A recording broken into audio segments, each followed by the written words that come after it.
नमस्कार साथियों। Daily current update में आपका स्वागत है। शुरुआत करते हैं पहले करंट अफेयर के साथ। लेखक यतीन्द्र मिश्रा ने लॉन्च की लता अ लाइफ इन म्यूजिक नामक पुस्तक। भारत की प्रतिष्ठित गायिका लता मंगेशकर पर आधारित यह पुस्तिका यतीन्द्र मिश्रा द्वारा लॉन्च की गई।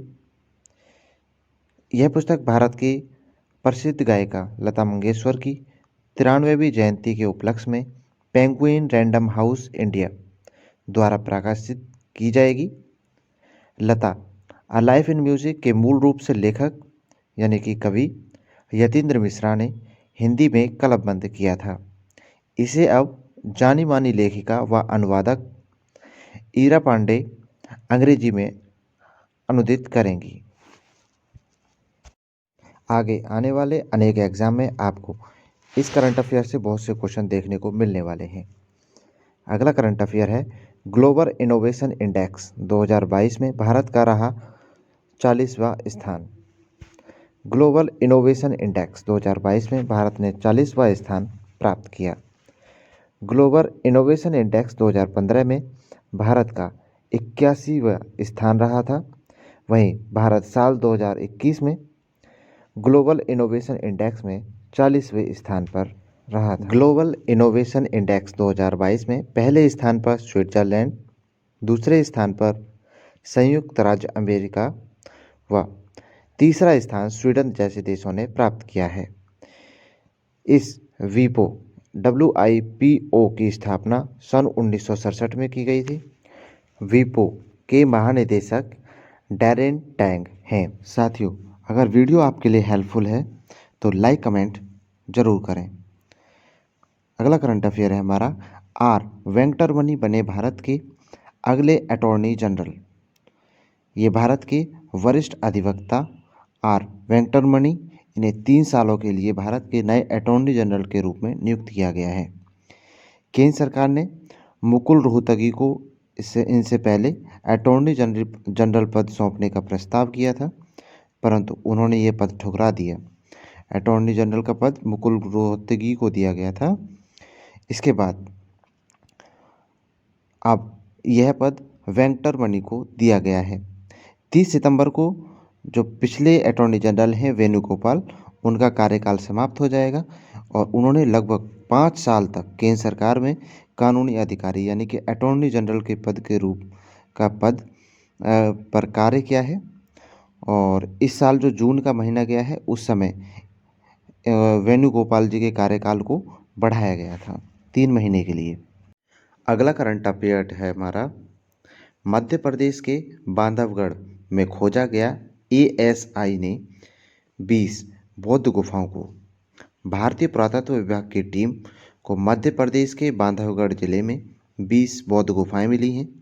गुफाओं में अंकित अभिलेखों में मथुरा, कौशाम्बी और अन्य नामों का भी जिक्र किया गया है। मध्य प्रदेश के बांधवगढ़ जिले में भारतीय पुरातत्व विभाग की सर्वेक्षण टीम में 26 प्राचीन मंदिर, 26 गुफाएं, 2 मठ, 2 स्तूप और 24 अभिलेख, 46 प्रतिमाएं और 20 बिखरे हुए अवशेष एवं 19 जल संरचनाएं मिली हैं। और कपितः ये मुगलकालीन और सरकी शासकों के सिक्के भी प्राप्त किए हैं। मध्य प्रदेश के बांधवगढ़ का टाइगर रिजर्व कुल 11,000 वर्ग किलोमीटर में फैला हुआ है। इस स्थान पर पाई गई बौद्ध गुफाओं को चट्टानों को काटकर बनाया गया है। अब बात आई है मध्य प्रदेश की, तो मध्य प्रदेश की राजधानी है भोपाल। अब चलते हैं आज के अगले करंट अफेयर की तरफ। रॉक्सी कोल को किया देवेंद्र लाल मेमोरियल मेडल से सम्मानित। पूरा विवरण देखते हैं। भारतीय उष्णकटिबंधीय मौसम विज्ञान संस्थान के वैज्ञानिक रॉक्सी मैथ्यू कोल को अमेरिकी भूभौतिकीय संघ द्वारा 2022 देवेंद्र लाल मेमोरियल मेडल प्रदान किया गया। कोल को पृथ्वी और अंतरिक्ष विज्ञान में उनके उत्कृष्ट शोध के लिए चुना गया था। वहीं उन्हें AGU के फेलो के रूप में भी सम्मानित किया जाएगा।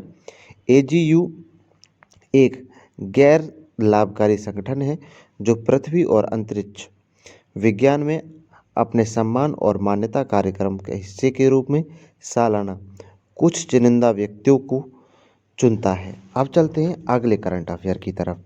अब ओमान देश में भारत का रुपे डेबिट कार्ड चलेगा।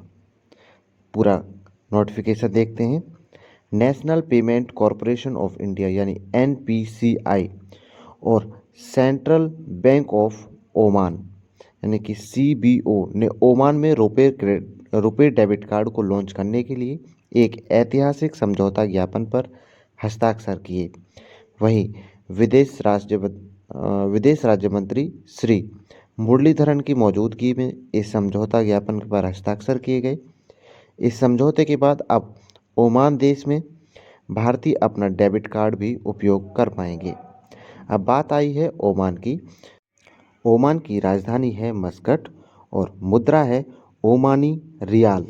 अब चलते हैं नई करंट अपडेट की तरफ। स्तन कैंसर जागरूकता माह 2022 की शुरुआत 1 से 31 अक्टूबर तक। हर साल स्तन कैंसर जागरूकता माह अक्टूबर के महीने में 1 तारीख से 31 तारीख तक मनाया जाता है। वार्षिक अंतर्राष्ट्रीय स्वास्थ्य अभियान का उद्देश्य बीमारी के बारे में जागरूकता बढ़ाना और इसके कारण रोकथाम, निदान, उपचार और इलाज में अनुसंधान के लिए धन जुटाना है।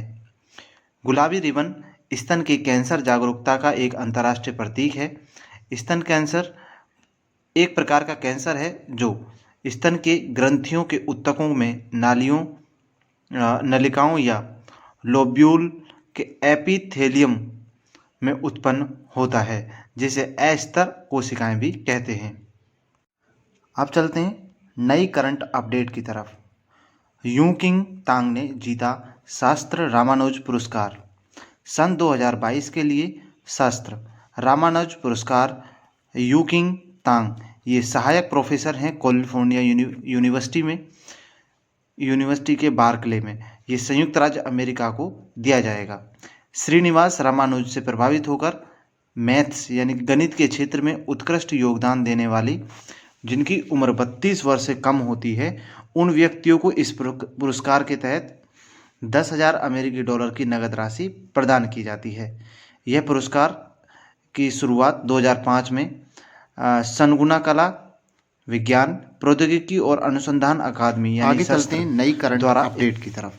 हमारी नई करंट अपडेट है, पुरी में किया गया भारत के दूसरे राष्ट्रीय मॉडल वैदिक स्कूल का उद्घाटन। इसका पूरा क्लैरिफिकेशन करते हैं। केंद्रीय शिक्षा मंत्री धर्मेंद्र प्रधान ने उड़ीसा राज्य के पुरी में देश के दूसरे राष्ट्रीय आदर्श वेद विश्वविद्यालय का उद्घाटन किया है।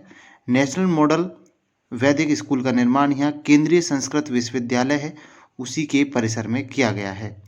महर्षि सांदीपनि राष्ट्रीय वेद विद्या प्रतिष्ठान मध्य प्रदेश के उज्जैन में इस तरह का पहला विद्यालय है। यह संस्थान एक आवासीय विश्वविद्यालय होगा यानी कि एक हॉस्टल वाला स्कूल होने वाला है। ये यहाँ शिक्षा और आवास यानी कि यहाँ पे एजुकेशन और आपको रहने के जो हॉस्टल है वो निःशुल्क उपलब्ध कराया जाएगा। साथ ही संस्थान में संस्कृत भाषा को भी बढ़ावा करने में मदद करेगा। आगे हमारा अगला करंट अपडेट, कर्नल रूप सिंह ने जीता अल्ट्रामैन इंडिया का खिताब।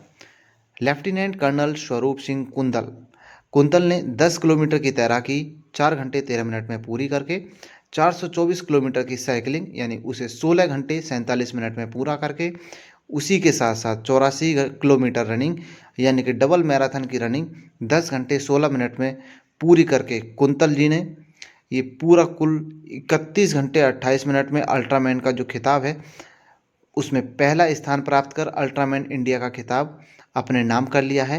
अल्ट्रामैन ट्राइथलाइन दुनिया का सबसे कठिनतम एंड्योरेंस इवेंट है। इसमें 10 किलोमीटर तैराकी, 424 किलोमीटर के रोड साइकिलिंग और 184 किलोमीटर की रनिंग शामिल है।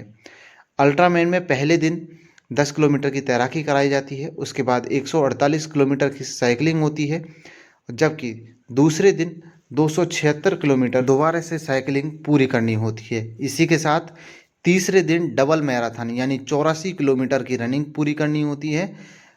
इस तरह से हम कह सकते हैं कि हर दिन 12 घंटे का समय दिया जाता है जिसके अंदर पूरा इवेंट करना होता है।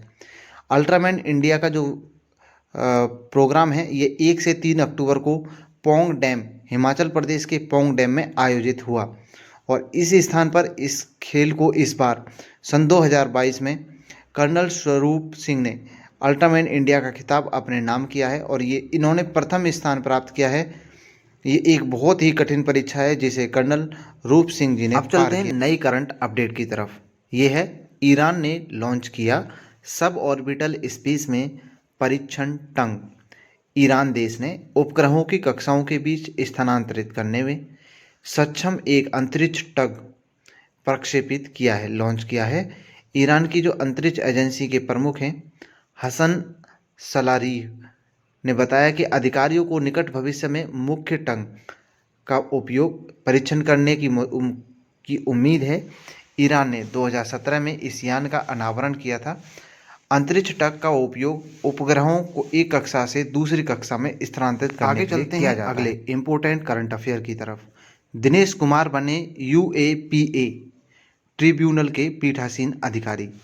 ये गैरकानूनी गतिविधि न्यायाधिकरण यानी यूएपीए ट्रिब्यूनल के पीठासीन अधिकारी के रूप में दिल्ली हाई कोर्ट के जज दिनेश कुमार को यूएपीए का पीठासीन नियुक्त किया गया है। ये इनसे पहले जस्टिस दिनेश कुमार को 28 फरवरी 2022 को दिल्ली हाई कोर्ट के जज के रूप में नियुक्त किया गया था, किंतु अब ये ट्रिब्यूनल पीएफआई और उससे संबंधित संगठनों पर लगाए गए प्रतिबंधों की समीक्षा करेंगे। पीएफआई का संबंध पहले से ही ऐसी संगठनों से बताया गया है जो एक हिंसक संगठन रहे हैं, तो इसकी जांच करने के लिए ये प्रतिबंध की जांच करने के लिए जस्टिस दिनेश कुमार को नियुक्त किया गया है एक पीठासीन अधिकारी। अगला करंट अपडेट, ये बड़ा खुशी वाला करंट अपडेट है। इसमें बता दें कि उत्तर प्रदेश ने किया पहली बार महिला पीएसी बटालियन का गठन। अब आपको उत्तर प्रदेश राज्य में पहली बार महिला पीएसी भी देखने को मिलने वाली है। इसकी 3 बटालियन का गठन किया गया है। पीएसी के गठन के तहत योगी सरकार ने प्रदेश की नारी शक्ति की सुरक्षा का जिम्मा सौंपा है। वहीं प्रदेश के सभी 1884 थानों पर महिला बीट आरक्षी को नियुक्त करते हुए महिला हेल्प डेस्क की स्थापना की गई है। इन 3 बटालियन का नाम रानी आवंतीबाई लोधी, उभय देवी और झलकारी बाई के नाम से रखा जा रहा है, जिन्होंने भारत की स्वतंत्रता संग्राम में अपने प्राणों को बलिदान दिया था। उत्तर प्रदेश सरकार द्वारा ये फैसला लिया गया है कि अब सिविल के साथ साथ जो पीएसी बटालियन है उसमें भी महिला आरक्षियों को भर्ती किया जाना है। अब चलिए ये जल्दी नए करंट अपडेट की तरफ। इसमें है भारत बना दुनिया का सबसे बड़ा चीनी उत्पादक देश। साल 2022 में शुगर सीजन में भारत दुनिया का सबसे बड़ा चीनी उत्पादक देश बनकर उभरा है। इस सीजन में देश भर में 5,000 लाख मीट्रिक टन गन्ने का रिकॉर्ड उत्पन्न हुआ है। इसमें से 3574 लाख मीट्रिक टन गन्ने की पेराई की गई। इसमें से 395 लाख मीट्रिक टन चीनी सुक्रोज का उत्पादन हुआ है। इसमें से 35 लाख मीट्रिक टन चीनी का इस्तेमाल एथेनॉल के लिए किया गया। इस सीजन के दौरान 109.8 लाख मीट्रिक टन चीनी का निर्यात किया गया, जो एक रिकॉर्ड स्तर पर एक बहुत बड़ा रिकॉर्ड है। इसी के साथ अगर हम बात करें कि पहले स्थान पर कौन था अब से पहले, तो अब से पहले आपने क्यूबा देश को सुना होगा कि वह शुगर के मामले में प्रथम रहा, लेकिन इस बार भारत हुआ है। अब चलते हैं नए करंट अपडेट की तरफ। एनी एर्नोक्स को दिया गया साहित्य का नोबेल पुरस्कार 2022। फ्रांसीसी लेखिका एनी एर्नोक्स को साल 2022 का साहित्य का नोबेल पुरस्कार प्रदान किया गया है। पिछले साल साहित्य के नोबेल पुरस्कार से तंजानिया में जन्मे ब्रिटिश उपन्यासकार अब्दुल राजाक गुरनाह को दिया गया था। वह सन 1986 में पुरस्कार विजेता वोले सोइयाका के बाद से पुरस्कार जीतने वाले दूसरे अश्वेत अफ्रीकी लेखक थे। सन 1993 में के पुरस्कार विजेता टोनी मॉरिसन के बाद से चौथे अश्वेत लेखक थे। तो सारी कहानी ये है कि इस बार का जो साहित्य का नोबेल पुरस्कार है एनी एर्नोक्स को मिला है। ये एक फ्रांसीसी लेखिका चलते हैं अगले करंट अफेयर की तरफ। किशोर कुमार पेलुदासु बने एसबीआई जनरल इंश्योरेंस के एमडी और CEO. SBI general insurance company limited के किशोर कुमार पेलुदास को अपना नया प्रबंधक निदेशक और मुख्य कार्यकारी अधिकारी के रूप में नियुक्त किया है एसबीआई द्वारा। किशोर कुमार ने 4 अक्टूबर सन 2022 को यह पद ग्रहण किया है। किशोर कुमार सन 1991 के से भारतीय स्टेट बैंक में काम कर रहे हैं। किशोर कुमार पेलुदासु स्टेट बैंक समूह के हिस्से के एसबीआई जनरल में अपना वर्तमान पद संभालने से पहले स्टेट बैंक ऑफ इंडिया के सिंगापुर ऑपरेशंस के उप प्रबंधक निदेशक और कंट्री हेड के पद पर रह चुके थे। इसी के साथ अब इनको एमडी और अब चलते हैं इम्पोर्टेंट और अगले करंट अपडेट की तरफ। A200 ड्रोन को मिला भारत का पहला सूक्ष्म श्रेणी का प्रमाण पत्र। यह नागरिक उड्डयन महानिदेशालय DGCA से स्वदेशी रूप से डिजाइन किए गए A200 ड्रोन को भारत का पहला सूक्ष्म श्रेणी माइक्रो कैटेगरी का प्रमाण पत्र मिल चुका है। DGCA ड्रोन को इसके वजन के आधार पर वर्गीकृत करता है। 250 ग्राम से 2 किलोग्राम और वजन वाले ड्रोन सूक्ष्म श्रेणी के ड्रोन के अंतर्गत आते हैं। इसे GSI कृषि निर्माण, खनन और अन्य उद्योगों में सर्वेक्षण और मानचित्रण के लिए विकसित किया गया है। तो ये अब तक का ये भारत का सबसे छोटा ड्रोन है और इसे प्रमाणता मिल चुकी है भारत सरकार द्वारा कि इसे कार्य में लाया जा सकता है जो कार्य बताए गए हैं।